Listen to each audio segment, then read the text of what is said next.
This story is a work of fiction inspired by real values of courage, service, and respect. Officer Dale Grayson had been on the force for 11 months. He wanted respect. He wanted control. He wanted people to fear his badge. That night, at Fairview Memorial Hospital, he found the wrong woman to test that on. Her name was Nurse Rebecca Hale. She was 43 years old. She had kind eyes and tired shoulders. She had just finished her 14th hour in the emergency room. A car crash victim was rushed through the doors. Rebecca moved fast. She barked orders to her team with calm precision. She did not have time for small talk. She did not have time for politeness. Officer Grayson was standing in the hallway, blocking the gurney path. He was there for an unrelated report. He was in no hurry. Rebecca looked at him and said one sentence. "Move now, sir, this is a trauma emergency." He did not move. His jaw tightened. His pride flared. "You will not speak to an officer like that," he said. Rebecca stepped past him to save a life. Grayson grabbed his handcuffs. Within seconds, in front of shocked nurses and terrified patients, he cuffed her wrists. He called it disrespect toward an officer of the law. The hospital fell silent. Phones came out. A crowd gathered near the entrance. Rebecca stood still.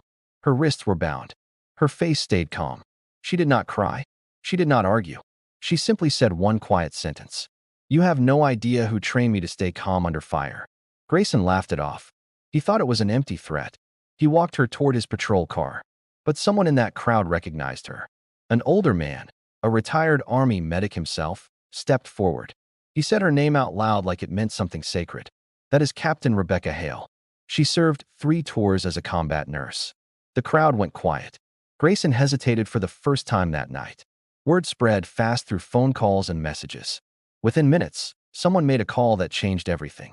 A 4-star general named Marcus Wells had once been a wounded soldier. Years earlier, on a blood-soaked field overseas, he had been dying. The nurse who kept him breathing through shrapnel wounds and chaos was Rebecca Hale. She had held his hand and refused to let him give up. He never forgot her name.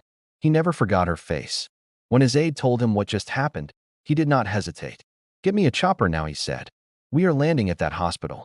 8 minutes later, the unmistakable sound of rotor blades shook the parking lot. A military helicopter descended slowly onto the hospital's open field. Reporters who had gathered for the arrest turned their cameras upward instead. Officer Grayson froze, still holding the handcuff key in his hand.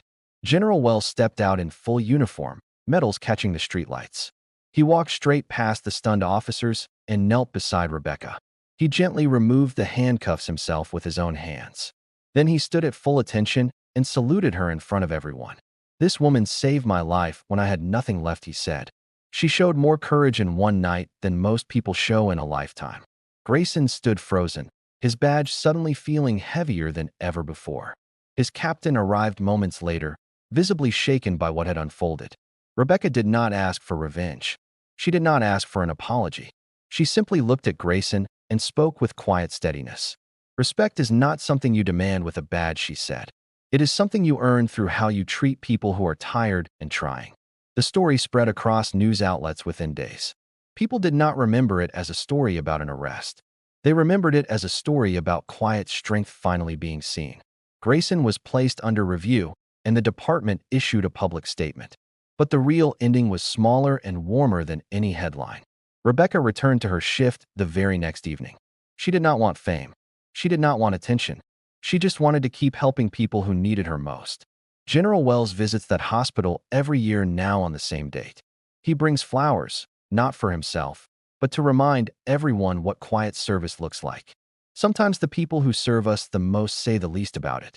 Sometimes true honor arrives 8 minutes late, but it always arrives. If this story moved you even a little, that means something. It means you still believe kindness and courage matter more than power.